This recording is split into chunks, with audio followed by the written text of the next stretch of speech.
स्वागत है हमारे चैनल अकाउंट सीखो में। हमने मैनेजमेंट अकाउंटिंग की क्लासेस स्टार्ट की हैं, जिसके अंदर हमने पहला जो चैप्टर सीखा था nature and scope of management accounting. आज का जो हमारा टॉपिक होगा वो होगा रिस्पॉन्सिबिलिटी अकाउंटिंग कि रिस्पॉन्सिबिलिटी अकाउंटिंग किसे कहते हैं। इसी तरह हमारे आने वाले टॉपिक जो होंगे हमारा स्टैंडर्ड कॉस्टिंग कहें, बजटरी कंट्रोल कहें, एब्जॉर्प्शन कॉस्टिंग कहें, साथ में यानी डिसीजन मेकिंग कहें, सीवीपी एनालिसिस कहें, तो हम सारी की सारी मैनेजमेंट अकाउंटिंग को पूरा कवर करेंगे। सो आज का जो टॉपिक है हमारा वो है हमारा रिस्पॉन्सिबिलिटी अकाउंटिंग। रिस्पॉन्सिबिलिटी अकाउंटिंग है क्या and where it is applicable, basically कहां यूज होता है, कहां इसकी जरूरत होती है और रिस्पॉन्सिबिलिटी अकाउंटिंग की क्यों नीड होती है कंपनी को। तो आपको एक चीज जरूर ध्यान रखनी है कि रिस्पॉन्सिबिलिटी अकाउंटिंग का मीनिंग ये है कि कहीं ना कहीं एक व्यक्ति की, एक पर्सन की एक रिस्पॉन्सिबिलिटी फिक्स करते हैं कि जो भी बिजनेस में प्रॉफिट हो रहा है, जो भी बिजनेस में लॉस हो रहा है, या जो भी बिजनेस में एक्टिविटीज हो रही हैं, it is just because of you, क्योंकि आप रिस्पॉन्सिबल हो इसके लिए, आपको इसकी पूरी रिस्पॉन्सिबिलिटी लेनी होगी, ये आपकी वजह से हो रहा है। This is called responsibility accounting. अब इंपॉर्टेंट टॉपिक ये आता है कि जब रिस्पॉन्सिबिलिटी अकाउंटिंग की अगर हम बात कर रहे हैं तो इससे इंपॉर्टेंट चीज ये है कि रिस्पॉन्सिबिलिटी अकाउंटिंग कहां एप्लीकेबल है। दैट मींस कि अगर कोई बड़ी ऑर्गेनाइजेशन है, कोई लार्ज ऑर्गेनाइजेशन है, कोई बिग ऑर्गेनाइजेशन है, वहां पर हम रिस्पॉन्सिबिलिटी अकाउंटिंग का इस्तेमाल करते हैं। रीजन भी अगर छोटी सी ऑर्गेनाइजेशन हुई तो उसे कोई ना कोई एक व्यक्ति, दो व्यक्ति कंट्रोल कर सकते हैं, और जब उसे एक या दो व्यक्ति कंट्रोल कर सकते हैं दैट मींस वहां पर आपको रिस्पॉन्सिबिलिटी एलोकेट करने की ज्यादा जरूरत नहीं है। जरूरत कहां आती है कि जहां पर आपका बड़ा बिजनेस हो, जैसे टाटा बिजनेस है। टाटा का देखो कितने सारे स्कोप ऑफ बिजनेस हैं। टाटा आपका क्या है, आपका हॉस्पिटल है। टाटा आपका क्या है, यानी कार मैन्युफैक्चरिंग करता है। टाटा आपका क्या है, एफएमसीजी में। टाटा आपका क्या है, बाकी प्रोडक्ट्स में, अपीयरेंस में है। टाटा आपका क्या है, डायमंड में है, गोल्ड में है। तो यहां पर क्या है, इंपॉर्टेंट चीज ये हो जाती है अब कि अब कहां कहां बिजनेस को मेंटेन करें।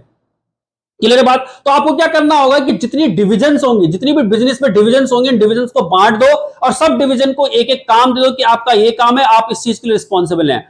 जैसे मान लीजिए प्रोडक्शन डिपार्टमेंट को हमने कहा, प्रोडक्शन डिपार्टमेंट क्या करेगा, प्रोडक्शन की जिम्मेदारी लेगा। प्रोडक्शन कम क्यों हो रहा है वो रीजन देगा।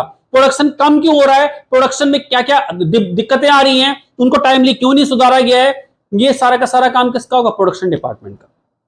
इसी तरह परचेज डिपार्टमेंट है, रॉ मटेरियल टाइम पे खरीदा ही नहीं खरीदा, क्यों नहीं खरीदा, क्या वजह थी, महंगा क्यों मिला रॉ मटेरियल, वो रिस्पॉन्सिबिलिटी फिक्स करेगा। इसी तरह प्रोडक्शन डिपार्टमेंट है, सेल्स डिपार्टमेंट है, मार्केटिंग डिपार्टमेंट है, ऑल डिपार्टमेंट्स आर डिफरेंट। तो अल्टीमेटली रिस्पॉन्सिबिलिटी अकाउंटिंग का मतलब यह है कि हम हर व्यक्ति की रिस्पॉन्सिबिलिटी को फिक्स कर देंगे कि जो भी लॉस होगा, जो भी प्रॉफिट होगा, या जो भी परफॉर्मेंस आएगी बिजनेस की, उसके लिए आप रिस्पॉन्सिबल हो। और दूसरी चीज आपको ये याद रखनी है कि ये बड़ी ऑर्गेनाइजेशन में इस्तेमाल होता है, छोटे ऑर्गेनाइजेशन में इसकी जरूरत नहीं होती है। रीड करते हैं क्या लिखा हुआ है। कहता है responsibility accounting is one of the basic components of a good control system. देखो कंट्रोल के लिए किया जाता है ये, क्योंकि देखो बड़ी ऑर्गेनाइजेशन है, अगर लार्ज ऑर्गेनाइजेशन है और लार्ज ऑर्गेनाइजेशन में अगर हमने बहुत सारे डिवीजन बना दिए हैं तो इनको क्या है, कंट्रोल करना आसान है। जबकि अगर सारी की सारी को अगर हम एक मान के चलें, एक कंट्रोल कर रहे हैं, तो वहां पर कंट्रोल करना क्या होगा, डिफिकल्ट होगा। बट अगर यहां पर अलग अलग डिपार्टमेंट बना दिए गए बहुत सारे, तो उनको इजी होगा कंट्रोल करना, उन्हें मैनेज करना, उनकी परफॉर्मेंस चेक करना, ये दिखाना कि कौन किस चीज के लिए रिस्पॉन्सिबल है। कहते हैं main characteristic features of this control system is that it is relevant to measure the performance of divisions of an organisation while other control systems are applicable to the organisation as a whole. आप देखो generally क्या कहना चाह रहा है, responsibility accounting का काम क्या है, हर डिपार्टमेंट की परफॉर्मेंस को चेक करना। क्या करना, performance of the divisions, divisions की परफॉर्मेंस को देखना। जनरली होता क्या, नहीं तो otherwise large as a whole की तरह हम क्या करते हैं, उसे कंट्रोल करते हैं। छोटी ऑर्गेनाइजेशन होगी उसे एज अ होल कंट्रोल किया जाएगा, वहां पर एक व्यक्ति, दो व्यक्ति को रिस्पॉन्सिबल ठहराया जा सकता है, एक या दो व्यक्ति पूरी ऑर्गेनाइजेशन को संभाल लेते हैं। पर जब बड़ी ऑर्गेनाइजेशन होती है तो वहां पर एक दो नहीं, कई हजारों, कई 100 लोग चाहिए होते हैं। इसलिए हर व्यक्ति की रिस्पॉन्सिबिलिटी को फिक्स कर दिया जाता है कि अगर इस सेक्टर में लॉस हो रहा है, या इस सेक्टर में हमारे को प्रोडक्शन नहीं मिल रहा है, इस सेक्टर की यानी सेल सही नहीं है, इस सेक्टर का डिस्पैच सही नहीं है, इस सेक्टर में आपका यानी कंट्रोल सिस्टम सही नहीं है, तो उस व्यक्ति को उस चीज के लिए क्या किया जाएगा, यानी रिस्पॉन्सिबल ठहराया जाएगा। आपने देखा होगा कि यानी एक ऑर्गेनाइजेशन में किसी डिपार्टमेंट को अवार्ड मिलता है, किसी डिपार्टमेंट को अवार्ड नहीं मिलता है। कारण क्या है, सेम रिस्पॉन्सिबिलिटी अकाउंटिंग, क्योंकि आपने रिस्पॉन्सिबिलिटी अकाउंटिंग को फिक्स किया है, और जिसकी वजह से कंपनी अच्छा परफॉर्म करेगी, कंपनी ग्रो करेगी, कंपनी प्रॉफिट अर्न करेगी, उस डिवीजन को क्या करती है, कंपनी अवार्ड देती है, उसको क्या करते हैं, रिकॉग्नाइज करती है, क्योंकि उसने अच्छा परफॉर्म किया है। इसी तरह अगर दूसरा डिपार्टमेंट अच्छा परफॉर्म नहीं कर रहा है, उसको रिकॉग्निशन नहीं मिलती है। कहता है बजटिंग एंड वेरिएंस एनालिसिस। आपने देखा होगा बजट, हम देखेंगे अभी आगे जाके, बजटरी कंट्रोल हो या स्टैंडर्ड कॉस्टिंग हो, ये हमारे टूल्स है जिसके बेसिस पर हम किसी की परफॉर्मेंस को रिव्यू कर सकते हैं। कह रहा are the part of the responsibility accounting process. आगे लिखा हुआ है कह रहा responsibility accounting has close link with the size of an organisation. देखो हमने कहा था कि छोटी साइज में इसकी जरूरत नहीं होती है, कहता है it has no scope in small organisations because in such business all decision making is centralised. Word क्या लिखा हुआ है? Centralised at one place and one individual. एक व्यक्ति के पास सारा काम होता है, एक व्यक्ति सारी चीजें एक्टिविटी जितनी भी एक्टिविटीज उन्हें कंट्रोल करता है, सारी चीजें उसके पास है, तो किसी और को जिम्मेदार ठहराने की जरूरत नहीं है क्योंकि सारा का सारा वही चीज रिव्यू कर रहा है।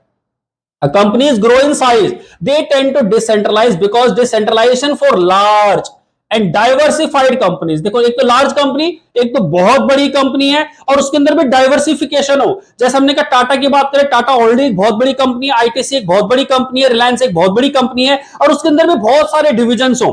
जैसे टाटा के अंदर क्या है, बहुत सारे डिविजन है, उनका गोल्ड का काम है, उनका डायमंड का काम है, ज्वेलरी का काम है, उनका क्या होटल्स है, उनके अगर बात करें उनके यानी अपीयरेंस की है, उनका एफएमसीजी है, उनके यानी केमिकल्स प्रोडक्ट्स हैं। तो कहने का मतलब क्या है, जब डिवीजन बहुत सारी बढ़ जाती हैं तो उस केस में यानी डिसाइड करना इंपॉर्टेंट हो जाता है कि हमें रिस्पॉन्सिबिलिटी अकाउंटिंग को लगाना होगा। कहता है in big and diversified companies like जैसे Hindustan Unilevers, ITC, Tata which produce and sell a wide variety of products services responsibility accounting proves extremely useful। यहां पर हमारी रिस्पॉन्सिबिलिटी अकाउंटिंग जरूरी हो जाती है because of the complexity of operations.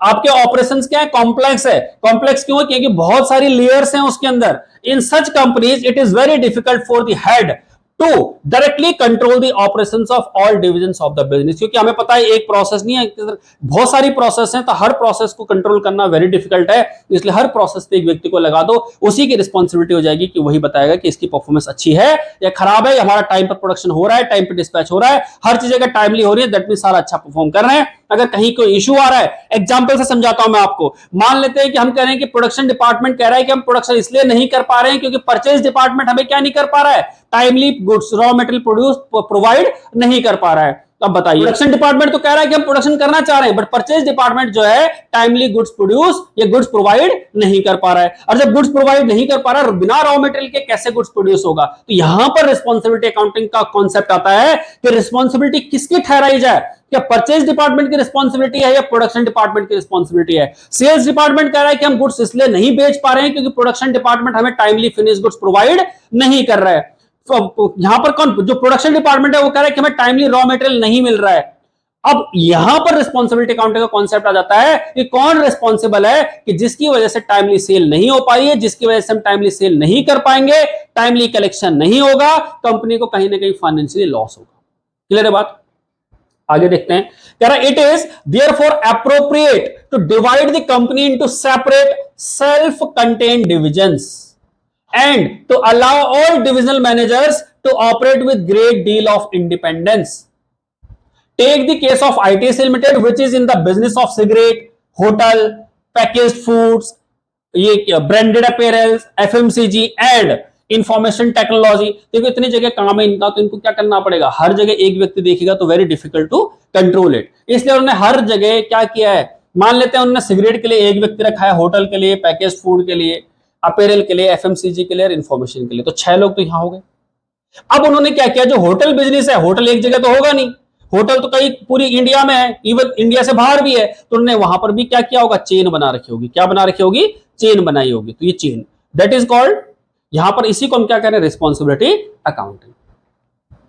I hope आपको समझ में आ रहा होगा रिस्पॉन्सिबिलिटी अकाउंटिंग का मीनिंग क्या है। कह रहा है in applying responsibility accounting to such business model each hotel manager may be asked to run the hotel as a independent unit like small business. ये देखो हुआ यहाँ पे एक होटल इंडस्ट्री का एग्जांपल लिया, उन्होंने कहा होटल है, होटल तो बहुत जगह होंगे, तो हमने कहा जहां पर एक छोटा सा होटल है उस होटल की पूरी जिम्मेदारी एक मैनेजर लेगा कि वहां का होटल अच्छा चल रहा है या खराब चल रहा है, क्यों चल रहा है, उसका एक छोटे यूनिट की तरह उसे मैनेज करेगा, ना कि पूरे एज अ टाटा का होटल। कहता है each hotel will then be treated as responsibility centre. हर होटल को हम क्या मानेंगे, रिस्पॉन्सिबिलिटी सेंटर मानेंगे। इसी तरह सिगरेट का बिजनेस है तो उसे भी डिसेंट्रलाइज किया जा सकता है और वहां पर भी क्या रिस्पॉन्सिबिलिटी सेंटर को फिक्स किया जा सकता है। In this way, a number of responsibility centers will be created for each line of business, which should promote the long-term interest of the large organization and coordinate their activities with other responsibility centers of the company। तो इससे यही है कि जो बड़ी organisation है उसने अपने छोटे छोटे रिस्पॉन्सिबिलिटी सेंटर्स बना दिए हैं, उसने अपने हर, जैसे मान लीजिए अगर मान लो हजारों होटल है तो हजारों होटल में क्या करना, हजारों लोगों को रख दिया है और एक होटल के लिए एक व्यक्ति रिस्पॉन्सिबल है कि अगर कहीं कोई लॉस हो रहा है, अगर कोई कहीं टाइमली प्रोड्यूस नहीं हो पाई चीजें, हम टाइमली सर्विस प्रोवाइड नहीं कर पा रहे हैं, हम कहीं ना कहीं कस्टमर का डिससेटिस्फेक्शन लेवल को बढ़ा रहे हैं, तो जिसकी वजह से कंपनी को लॉस हो रहा है, कंपनी की रेपुटेशन खराब हो रही है, तो उस व्यक्ति को उस चीज के लिए रिस्पॉन्सिबल ठहराया जाएगा। क्लियर है बात? आई होप आपको रिस्पॉन्सिबिलिटी अकाउंटिंग का मतलब समझ में आएगा। डेफिनेशन एंड मीनिंग देख लेते हैं। Responsibility accounting is a method of accumulating and reporting both budgeted and actual cost and revenues by divisional managers responsible for them. That means हम कह रहे हैं हमने कितना इन्हें टारगेट रखा था और हमने कितना अचीव किया है, टारगेट से हमने कितना अचीव किया है, इन दोनों में कहीं ना कहीं कोई गैप तो होगा। पॉजिटिव गैप हो सकता है और नेगेटिव गैप हो सकता है। पॉजिटिव का मतलब क्या है कि हमने कहा जो हमारा एक्चुअल है वो ज्यादा है टारगेट से, तो हम कह रहे हैं पॉजिटिव है। जब वहां पर नेगेटिव क्या कह रहे हैं कि एक्चुअल हमारा कम है टारगेट से। यहां पर हमें इंप्रूवमेंट की जरूरत है कि हमें पहली बात तो टारगेट तक पहुंचना है, और यहां पर हमें इंप्रूवमेंट किस लिए जरूरत है कि हम चाहते हैं कि हम एक्सेल करें अपनी इंडस्ट्री में। It means in responsibility accounting costs are identified with persons rather than products or functions, and responsibility is assigned to managers best placed to effect them. It means हम ये देखते हैं कि उस व्यक्ति की वजह से कितनी कॉस्ट आई है, प्रोडक्ट और किसी फंक्शन की कॉस्ट को एलोकेट नहीं करते, किसी प्रोडक्ट और फंक्शन की कॉस्ट को डिटरमाइन नहीं करते, ये देखते हैं कि उस व्यक्ति की कॉस्ट कितनी है। दैट मीन्स वो व्यक्ति कितनी कॉस्ट के लिए रिस्पॉन्सिबल है। Idea of responsibility accounting is that managers will be held responsible only for those items over which they can exercise a significant amount of control. It means हम manager को उस चीज के लिए रिस्पॉन्सिबल ठहरा रहे हैं जिस चीज पर उसका कंट्रोल है। Manager should also not claim credit for those revenue which is not the result of actions and performance. It means ये कहना चाह रहा है कि मैनेजर, हमने अगर कोई अपॉइंट किया है उस रिस्पॉन्सिबिलिटी सेंटर में, उस रिस्पॉन्सिबिलिटी सेंटर में अगर मैनेजर के नहीं काम करने से अगर रेवेन्यू जनरेट हो रही है तो उसका क्रेडिट उस मैनेजर को नहीं मिलेगा। उस मैनेजर को उसका क्रेडिट नहीं मिलेगा because it is not done by him, there is no efforts of him, there is no action of him, जिसकी वजह से हम कह रहे हैं कि हमारा प्रोडक्शन बढ़ा है, हमारा रेवेन्यू बढ़ा है।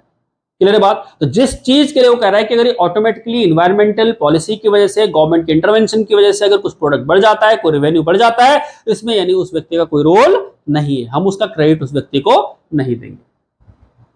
ठीक है, डेफिनेशन दी है कि system of accounting that recognises various responsibility centres through out the organization and reflects the plans and actions of each of these centers by assigning particular revenue and cost to the one having the pertinent responsibility. तो ये आप समझ ही गए होंगे। Responsibility accounting क्या refer करती है? An accounting system that reports how well each manager has fulfilled the responsibility assigned to him. It means responsibility accounting का मीनिंग अब आपको समझ में आ गया होगा कि हम हर व्यक्ति को उसका काम दे रहे हैं, उसकी जिम्मेदारी दे रहे हैं, उसको परफॉर्म करना है। परफॉर्मेंस अगर अच्छी नहीं हो रही है, बिजनेस अगर ग्रो नहीं कर रहा है, कहीं ना कहीं उसको जिम्मेदार ठहराया जाएगा। इसके लिए कई बार क्या होता है, पनिशमेंट का प्रोविजंस भी होते हैं। कई बार आपको देखने को आया होगा, जब बैंकिंग सिस्टम की बात करें तो बैंकिंग सिस्टम में क्या होता है कि हर मैनेजर को टारगेट दिया जाता है कि आपको इतनी सेल करनी है, आपको इतने लोन देने, आपको इतना रेवेन्यू जनरेट करके देना है। अगर आप वहां पर यानी समझ लीजिए अगर अच्छा परफॉर्म नहीं करेंगे तो मे भी पॉसिबिलिटी है कि आपको कहीं ट्रांसफर किया जा सकता है, या आपको डिग्रेड भी किया जा सकता है, आपको पनिश भी किया जा सकता है। पनिशमेंट क्या होगा? आपको एक रूरल एरिया में पोस्टिंग मिल जाएगी, आपको एक बहुत पुराने एरिया में, गांव के इलाके में एक पोस्टिंग दी जाएगी क्योंकि आप अच्छा सा परफॉर्म नहीं कर रहे हैं। तो यहाँ पर पनिशमेंट का भी प्रोविजन होता है अगर आपकी अच्छी रिस्पॉन्सिबिलिटी नहीं है तो। और वही अगर आप अच्छा परफॉर्म कर रहे हो तो अगर आपको छोटे से एरिया से उठाकर एक बड़ी सिटी में लाया जा सकता है, सिटी से लाके आपको डिविजनल मैनेजर बनाया जा सकता है, आपको एक एरिया का मैनेजर बना सकता है, आप एक स्टेट के हेड हो सकते हो। तो यहां पर क्या है, रिस्पॉन्सिबिलिटी जैसे जैसे आप अच्छा करते रहोगे वैसे वैसे आपकी क्या होंगे, प्रमोशन होते रहेंगे, आपको बेनिफिट्स होते रहेंगे। बट जैसे ही आप खराब करोगे तो आपको क्या होगा, डिग्रेड कर दिया जाएगा। प्री रिक्विजिट्स क्या है? इट मींस हम रिस्पॉन्सिबिलिटी अकाउंटिंग को परफॉर्म करने के लिए कुछ प्री रिक्विजिट्स हैं, कुछ हमारी यानी इसके अंदर असम्पशंस हैं। तो कह रहा है responsibility accounting is based on certain assumptions. इसके अंदर कुछ असम्पशंस हैं, और असम्पशंस क्या है कि the prerequisite assumptions are as follows. क्या क्या असम्पशंस, हम क्या मान के चलेंगे कि ये चीजें होंगी तब हम रिस्पॉन्सिबिलिटी अकाउंटिंग को फॉलो कर पाएंगे। पहला, it should be big company, तो हम पहले ही बोल चुके हैं कि छोटे ऑर्गेनाइजेशन में रिस्पॉन्सिबिलिटी अकाउंटिंग लगेगा ही नहीं, इसके लिए बड़ी ऑर्गेनाइजेशन का होना जरूरी है। दूसरा कहता है there are clearly set of goals and targets. Obvious सी बात है, गोल एंड टारगेट्स अगर फिक्स नहीं होंगे, गोल एंड टारगेट फिक्स नहीं होंगे तो हम इसमें ये देख नहीं पाएंगे कि हमने कितना टारगेट रखा था और हमने कितना अचीव किया है और इन दोनों के बीच में कितना गैप है। क्योंकि इस गैप से ही हम क्या करते हैं, डिटरमाइन करते हैं कि क्या रिस्पॉन्सिबिलिटी किसकी है। दैट मीन्स वो टारगेट अचीव कर पाया नहीं कर पाया, टारगेट से कितना ऊपर कर पाया, टारगेट से कितना नीचे है। तो ये चीज जरूरी है। नेक्स्ट कहता है managers actively participate in establishing the budget against which their performance is measured. That means management जो मैनेजर्स हैं वो एक्टिवली पार्टिसिपेट करें, किस चीज में पार्टिसिपेट करें, एस्टैब्लिश करने में कि हमारा क्या बजट है और हमारी क्या एक्चुअल में परफॉर्मेंस है। 3 असम्पशंस हैं। नेक्स्ट असम्पशन कहता है वो accounting system generates correct and dependable information for each responsibility centre. देखो क्या है, अकाउंटिंग सिस्टम जनरेट करेगा, पहली बात तो क्या इंपॉर्टेंट वर्ड क्या है, करेक्ट, करेक्ट इंफॉर्मेशन जनरेट करेगा। Dependable information for each responsibility centre की कौन कौन से रिस्पॉन्सिबिलिटी सेंटर में क्या क्या डिपेंडेंसी रही है, क्या क्या, जैसे हमने कहा यहां पर प्रोडक्शन डिपार्टमेंट प्रोडक्शन तब करेगा जब रॉ मटेरियल डिपार्टमेंट जो परचेज डिपार्टमेंट से रॉ मटेरियल खरीद के देगा। सेल्स डिपार्टमेंट तब सेल करेगा जब प्रोडक्शन डिपार्टमेंट प्रोड्यूस करके देगा। ये भी इंपॉर्टेंट है जानना कि पहली बात तो अकाउंटिंग सिस्टम जो जनरेट कर रहा हो करेक्ट इंफॉर्मेशन जनरेट कर रहा हो, डिपेंडेंसी चेक की जा रही हो कि कौन किस चीज के लिए डिपेंडेंट है, किसकी वजह से वो अल्टीमेटली नुकसान हो रहा है। Managers are held responsible only लिखा word for those activities over which they exercise significant degree of control। ऐसा नहीं है कि हम मान के चले जिस पर उसका कंट्रोल ही नहीं है। अब सेल्स डिपार्टमेंट का प्रोडक्शन डिपार्टमेंट कोई कंट्रोल नहीं है, तो how sales department will be responsible for low sales. इसी तरह प्रोडक्शन डिपार्टमेंट की बात करें, production department is based on purchase department. Purchase department जब तक खरीद के नहीं देगा प्रोडक्शन डिपार्टमेंट को, प्रोडक्शन डिपार्टमेंट कैसे प्रोड्यूस करेगा। If there is a less production, this is not only the case that कि production department is not performing well, there would be a possibility that कि जो हमारा परचेज डिपार्टमेंट है, this department is not providing the inputs on time। तो यही check करने के लिए हमें इंपॉर्टेंट है कि ये चीज देखनी पड़ेगी कितनी रेलिवेंट है और कितनी रेलिवेंट नहीं है। ये भी हमारी एक 5th असम्पशन है। नेक्स्ट असम्पशन हमारी कि managers must try to attain the goals and objectives. कह रहा managers must try to attain the goals and objectives. ऐसा नहीं है कि उन्होंने सोच लिया अभी, नहीं, उनको जो टारगेट दिया है उसको अचीव करने के लिए वो क्या क्या कर रहे हैं, और उनको ये नहीं इस इंटेंशन से नहीं चलना कि वो ऑटोमेटिकली हो जाएगा। उनको मेहनत करनी पड़ेगी, उनको काम करना पड़ेगा, उनको अटेन करने के लिए गोल को ऑब्जेक्टिव को पूरा करने के लिए सारे एफर्ट्स करने पड़ेंगे, क्योंकि एफर्ट्स देखे नहीं जा सकते, इसलिए एफर्ट्स इज इंपॉर्टेंट कि एफर्ट्स करने पड़ेंगे, क्योंकि एफर्ट्स नहीं करोगे तो वो क्या होगा, परफॉर्मेंस नहीं हो पाएगा। ये भी एक असम्पशन है कि सारे के सारे मैनेजर्स क्या कर रहे होंगे, एफर्ट्स कर रहे होंगे गोल को अचीव करने के लिए। कह रहा goals for each area of responsibility should be attainable with efficient performance. वो कह रहा है साथ में इंपॉर्टेंट वर्ड क्या है, एफिशिएंट परफॉर्मेंस होनी चाहिए। ऐसे नहीं कि मेरा काम था जी, मैंने तो कर दिया, काम खत्म, मैंने क्या क्या, मैं कह रहा हूं कि मैंने प्रोडक्शन तो कर दिया, मेरे को फर्क नहीं पड़ता आप यानी परचेज कब आया कब नहीं आया, तो सेल कब हो रही कब नहीं हो रही, मैंने अपना काम कर दिया, दैट्स इट। नहीं, आपको अपना काम करने के साथ साथ ये डिस्पैच भी करना है, आपको सेल्स डिपार्टमेंट को पहुंचाना भी है, ये उसे इंफॉर्मेशन भी देनी है, तो ये आपकी रिस्पॉन्सिबिलिटी है। दैट मींस आपको एफिशिएंटली परफॉर्म करना है, टाइमली परफॉर्म करना है, वेल परफॉर्म करना है। Performance reporting should be timely and should contain significant information relating to the responsibility centre. ये उसने आगे बता ही दिया। तो दीज आर द असम्पशंस जो कि हम एक रिस्पॉन्सिबिलिटी अकाउंटिंग में देखते हैं। आता है रिस्पॉन्सिबिलिटी सेंटर्स। देखो भी रिस्पॉन्सिबिलिटी सेंटर्स का मीनिंग ये हुआ कि हमारे पास कौन कौन से यानी सेंटर्स ऐसे हैं, जैसे हम एग्जांपल के तौर पे समझते हैं कि हमारे पास बेसिकली 4 सेंटर होते हैं। एक होता है हमारे पास यानी कॉस्ट सेंटर, एक होता है हमारे पास कॉस्ट सेंटर, एक होता है हमारे पास यानी ये प्रॉफिट सेंटर, एक होता है हमारे पास रेवेन्यू सेंटर, और एक होता है हमारे पास investment center. Okay, cost center का क्या मीनिंग हुआ, कॉस्ट सेंटर का मीनिंग हुआ कि ये डिपार्टमेंट सिर्फ और सिर्फ कॉस्ट देगा। क्या देगा, ये सिर्फ कॉस्ट जनरेट करेगा, सिर्फ कॉस्ट देगा, ये प्रॉफिट अर्न नहीं कर सकता है। एग्जांपल के तौर पे finance department in manufacturing industry. अब बताओ जो फाइनेंस डिपार्टमेंट है, मैन्युफैक्चर कौन करेगा, मैन्युफैक्चरिंग यूनिट, और फाइनेंस डिपार्टमेंट क्या करेगा, अपनी सर्विस प्रोवाइड करेगा। मात्र क्या सर्विस प्रोवाइड करेगा कि टाइमली पेमेंट होनी चाहिए, टाइमली पैसा रिसीव होना चाहिए, टाइमली सारे वाउचर्स होने चाहिए, टाइमली बुक्स अकाउंट्स मेंटेन होनी चाहिए। अब आप बताओ इसका प्रोडक्शन से कोई लेना देना है नहीं, इसका सेल से कोई लेना देना है नहीं, इसका कलेक्शन से कोई लेना देना है नहीं, तो अब आप बताओ इसका तो रोल ही नहीं है। इट मींस इनडायरेक्टली हेल्प कर रहा है। क्या कर रहा है ये, इनडायरेक्टली बिजनेस को सपोर्ट कर रहा है, इसके बिना बिजनेस चल भी नहीं सकता। इनडायरेक्टली क्या कर रहा है, बिजनेस को सपोर्ट कर रहा है। तो बताओ ये तो सिर्फ क्या है, एक किस्म से ये तो खर्चा ही होगा ना, ये तो सिर्फ खर्चा ही देगा, रेवेन्यू तो कमा कर देगा नहीं आपको। और जब ये रेवेन्यू कमा के देगा ही नहीं तो इसी को हम कॉस्ट सेंटर कह रहे हैं। इसी तरह देखा होगा आपने एडमिन डिपार्टमेंट या पर्सनल डिपार्टमेंट,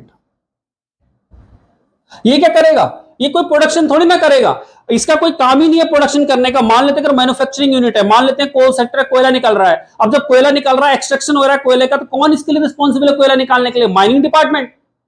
माइनिंग डिपार्टमेंट है तो माइनिंग डिपार्टमेंट क्या करेगा? कोयला निकालेगा। क्लियर है बात? और जब कोल माइनिंग डिपार्टमेंट निकालेगा तो पर्सनल डिपार्टमेंट क्या करेगा? पर्सनल डिपार्टमेंट सिर्फ आपको रिक्रूटमेंट करके देगा, पर्सनल डिपार्टमेंट का आपको मैन पावर देगा, पर्सनल डिपार्टमेंट आपको क्या करेगा? अदर फैसिलिटीज एंड सपोर्ट देगा, बट डायरेक्टली प्रोडक्शन तो नहीं करेगा। और जब डायरेक्टली प्रोडक्शन नहीं करेगा तो क्या मैनेजमेंट, अगर हम बात करें या हम बात करें एडमिन डिपार्टमेंट की, बात करें पर्सनल डिपार्टमेंट की, तो ये सिर्फ और सिर्फ बिजनेस को क्या देगा? कॉस्ट देगा और कुछ नहीं देगा, प्रॉफिट तो देगा ही नहीं। और इसी को हम कह रहे हैं कॉस्ट सेंटर। इसी को हम क्या कह रहे हैं? Cost centre. दैट मींस ऐसा सेंटर जो सिर्फ और सिर्फ कॉस्ट देगा बिजनेस को, प्रॉफिट अर्न करके नहीं देगा। बट उसके बिना बिजनेस नहीं चल सकता है, इसीलिए हम कह रहे हैं कि ये भी इंपॉर्टेंट है। तो कॉस्ट सेंटर हमारा बेस्ट मेथड होता है किसी भी चीज को जज करने के लिए। एग्जाम्पल, हमने कहा हमने टारगेट रखा था कि हमारी जो कॉस्ट आनी चाहिए, मान लेने 100 करोड़ रुपीज आनी चाहिए, बट एक्चुअल में जो कॉस्ट आई है मान लेते हैं वो आई है 90 करोड़। इसका क्या मीनिंग हुआ कि हमने 10 करोड़ रुपए सेव किए और हमने अपनी कॉस्ट को टाइमली मेंटेन किया, सारा काम प्रोवाइड। इसके अंदर एक चीज है कि क्वालिटी जो होनी चाहिए वो डिग्रेड नहीं होनी चाहिए, क्वालिटी हो या परफॉर्मेंस जो है आपकी वो डिग्रेड नहीं होनी चाहिए। ये चीज इंपॉर्टेंट है, क्योंकि आप क्वालिटी को कम कर दोगे किसी को तो ऑब्वियसली बात है कॉस्ट कम हो जाएगी। तो क्वालिटी को, उसकी परफॉर्मेंस को, और यूजेबिलिटी इज इंपॉर्टेंट। यूजेबिलिटी को भी क्या हमने स्कोप में भी पढ़ा था कि यूजेबिलिटी भी उसकी क्या नहीं होनी चाहिए? इंपेयर नहीं होनी चाहिए, यूजेबिलिटी भी उसकी खराब नहीं होनी चाहिए। पहला कॉस्ट सेंटर। दूसरा होता है हमारा रिवेन्यू सेंटर। रिवेन्यू सेंटर क्या करेगा? जैसे सेल्स डिपार्टमेंट है, सेल्स डिपार्टमेंट क्या करेगा बोलो? सिर्फ सामान बेचेगा? सिर्फ सामान बेचेगा, बनाया तो ही नहीं उसने। जब बेचेगा तो सारे के सारे रेवेन्यू कौन जनरेट कर रहा है? रेवेन्यू जनरेट कर रहा है हमारा सेल्स डिपार्टमेंट। या प्रोडक्शन डिपार्टमेंट की बात करें तो प्रोडक्शन डिपार्टमेंट क्या कर रहा है? डायरेक्टली गुड्स प्रोड्यूस कर रहा है, वो क्या जनरेट कर रहा है? रेवेन्यू। तो देखो हमारे पास दो डिपार्टमेंट है। एक डिपार्टमेंट जैसे हम बात करें जो डायरेक्टली इन्वॉल्व है, जैसे अगर हम बात करें कि प्रोडक्शन हो रहा है माइनिंग में, कोल का प्रोडक्शन हो रहा है, तो जो माइनिंग डिपार्टमेंट है, माइनिंग डिपार्टमेंट को मैं क्या कहूंगा? ये रेवेन्यू जनरेट कर रहा है। क्या कर रहा है? ये रिवेन्यू सेंटर है। रिवेन्यू सेंटर का मीनिंग ये हुआ, कॉस्ट सेंटर का मीनिंग ये हुआ कि सिर्फ कॉस्ट प्रोड्यूस कर रहा है, सिर्फ और सिर्फ कॉस्ट इनकर्ड कर रहा है, उसका यानी डायरेक्टली रेवेन्यू से कोई लेना देना नहीं है। एग्जांपल के तौर पे एक अकाउंटेंट की सैलरी जो अकाउंट्स मेंटेन कर रहा है, अगर वो अकाउंट्स मेंटेन नहीं करेगा तो बिजनेस को चलाना मुश्किल होगा, टाइमली पेमेंट नहीं आएगी, टाइमली कलेक्शन नहीं होगा। तो ये इंपॉर्टेंट है अकाउंटेंट का रोल। बट क्या अकाउंटेंट कोई गुड्स प्रोड्यूस कर रहा है? नो। क्या अकाउंटेंट के बिना कोई गुड्स प्रोड्यूस नहीं होगा? नो। अकाउंटेंट के बिना गुड्स प्रोड्यूस हो सकता है। इट मींस वो इनडायरेक्टली बिजनेस की हेल्प कर रहा है, डायरेक्टली हेल्प नहीं कर रहा है। बट अब आप एक चीज देखिए, अगर मान लीजिए अगर हम बात करें कोई मशीन प्रोड्यूस हो रही है या कोई गुड्स प्रोड्यूस हो रहा है, मान लीजिए कोई भी गुड्स अगर प्रोड्यूस हो रहा है, अगर हम बात करें एसी प्रोड्यूस हो रहा है या एसी की मैन्युफैक्चरिंग हो रही है, तो क्या उसके अंदर अकाउंटेंट एसी बना रहा है या अकाउंटेंट का एसी में रोल है? नो। एसी कौन बना रहा है? वो डिपार्टमेंट बना रहा है, वो डिपार्टमेंट बना रहा है। जैसे हम बात करें कि कोई गोल्ड प्रोड्यूस हो रहा है या बात करें कि कोल एक्सट्रैक्ट हो रहा है, तो कोल में कौन? माइनिंग डिपार्टमेंट का मेन रोल है, वो रेवेन्यू सेंटर है। तब आप समझिए कॉस्ट सेंटर किसे कहते हैं? जो डायरेक्टली कॉस्ट से इन्वॉल्व हो। रेवेन्यू सेंटर जो डायरेक्टली प्रोडक्शन से इन्वॉल्व हो, उसे हम रेवेन्यू सेंटर कह रहे हैं। और जहां पर कॉस्ट और रेवेन्यू, दैट इज जहां प्रोडक्शन भी हो रहा है और जहां कॉस्ट भी हो रही है, उस सेंटर को हम कहते हैं क्या? Profit centre. तो प्रॉफिट सेंटर क्या हुआ हमारा?